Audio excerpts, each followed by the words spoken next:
जीओएआईटी को लेकर बात करें तो ये भी एक बड़ा इंपॉर्टेंट मसला अपने आप में है, और ये इसलिए है क्योंकि आज देखिए मुख्यमंत्री सुखविंदर सिंह सुक्खू ने लगातार मुझे लगता है 3-4 बार ये कह दिया पब्लिक कार्यक्रमों में, जनसभाओं में अपनी बात को दोहराया है कि जीओएआईटी का जो 817 का मामला है जो सुप्रीम कोर्ट से निकल आया है उसमें रिजल्ट घोषित करने को लेकर वह जल्दी उनकी सरकार काम करेगी, और आज भी ये मनाली में कह दिया।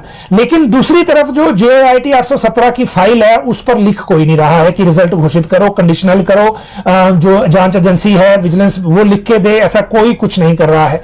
जो राज्य चयन आयोग ने भी विजिलेंस ब्यूरो से लिख के मांगा है कि वो लिख के दें कि इन भर्तियों में कर सकते हैं या नहीं कर सकते, वो भी अभी तक नहीं आया। जहां तक बात जीओएआईटी की 817 की स्पेसिफिकली है तो उसमें तो लॉ की ओपिनियन भी आ गई थी, उसके बाद फाइल जो है वो स्टैंड स्टिल है।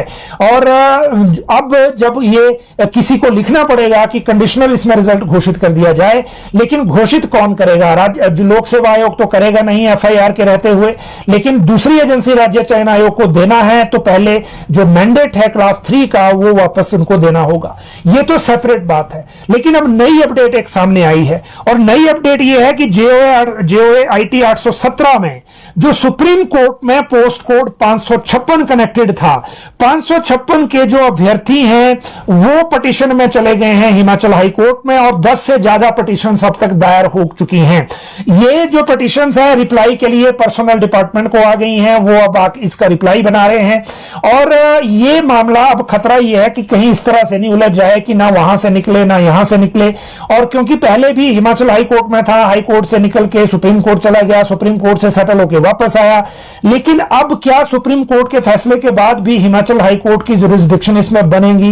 या क्योंकि पिटीशन की कॉपी अभी हमारे पास नहीं है, प्राइमरी सूचना भी ये मिली है कि जो पिटीशन की हुई है वो कॉपीज उनकी आ गई है पर्सनल में, हमें मिलेगी मंडे के आसपास, क्योंकि आजकल छुट्टियों में वहां ब्रांच में लोग नहीं है।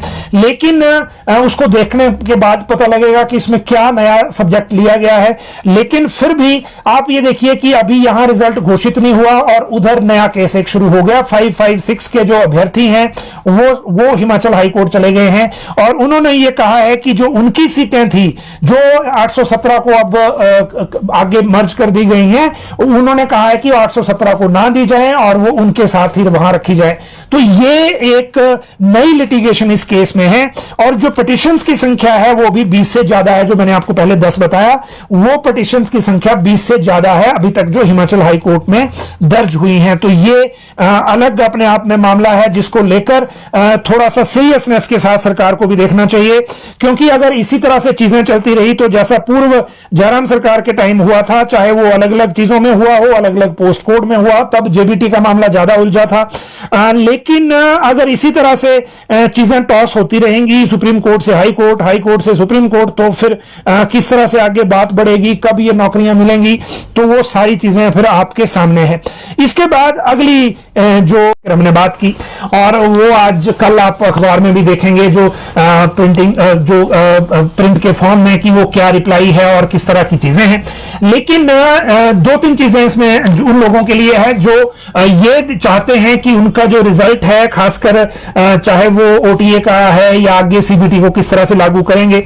देखिए हिमाचल सरकार में अभी दीपक सानन कमेटी की रिपोर्ट के मुताबिक, क्योंकि उसमें मेजर जो पोर्शन है उस रिपोर्ट का वो है कॉमन एलिजिबिलिटी टेस्ट सीईटी का, जो साल में सिर्फ एक बार होगा, क्वालिफाइंग होगा, और उसमें जो बैठने वाले छात्रों की संख्या है वो 1.5 लाख से ज्यादा हो सकती है।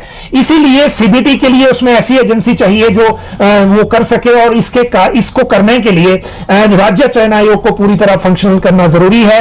लेकिन फंक्शनल तब करेंगे राज्य चयन आयोग को जब तक राज्य सरकार हाई जो पोजीशन पर, यानी कि टॉप पोजीशन पर मुख्यमंत्री या कैबिनेट के स्तर पर यह फैसला ले ले कि हमने पूरी तरह सीईटी और सीबीटी के फॉर्मेट में जाना है। सीबीटी के फॉर्मेट में जाने के लिए एक अनुभव लेने के लिए ऑपरेशन थिएटर असिस्टेंट का एग्जाम करने को कहा गया है। उसको लेकर आज मुख्य सचिव ने बैठक की। उसमें जो सेक्रेटरी हेल्थ हैं एम सुधा देवी वो भी थी, उसमें राज्य चयन आयोग के जो चीफ एडमिनिस्ट्रेटिव ऑफिसर हैं वो भी थे, और जो बाकी कंसर्न कार्मिक विभाग के लोग हैं वो भी थे। इस बैठक में यह तय हुआ है कि जो एडसिल है है वो जो इस पेपर सेट करेगा, एडसिल ही पेपर सेट करेगा।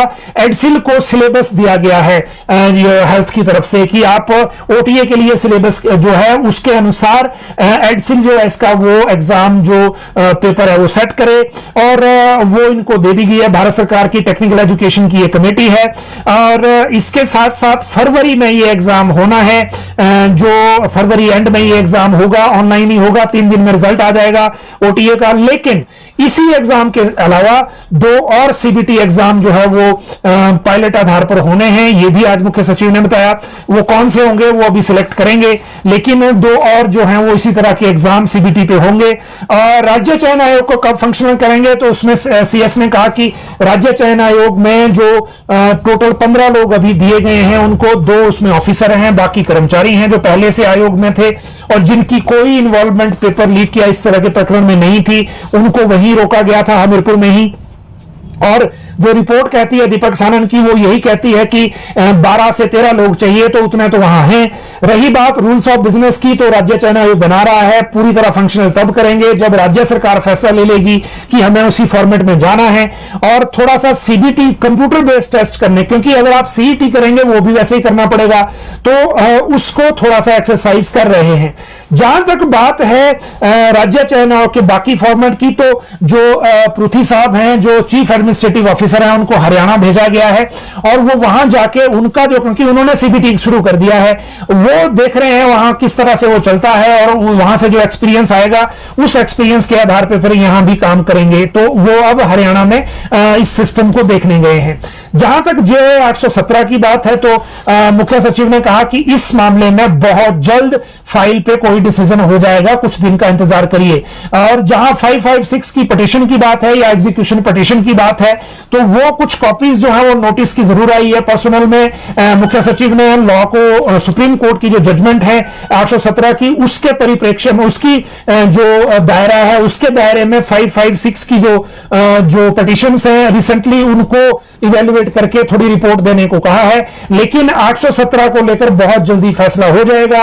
हालांकि मुख्य सचिव खुद श्योर नहीं थे कि अगर हम लोक सेवा आयोग को भी एग्जाम करने को दें एफआईआर के रहते हुए, तो वो इस एग्जाम को करेंगे या नहीं। उनका कहना था कि उन्होंने खुद कॉल लेनी है, हम उनको प्रेशराइज कर नहीं सकते, हम सिर्फ अपना डिसीजन कन्वे कर सकते हैं जब गवर्नमेंट का डिसीजन हो जाएगा। लेकिन आयोग करेगा या नहीं करेगा ये आयोग को देखना है, उनको अपने रूल्स ऑफ बिजनेस के हिसाब से डिसीजन लेना है। तो ये 817 की बात है। अब बात करते हैं सीपीएस पर आए फैसले की। देखिए, मुख्य संसदीय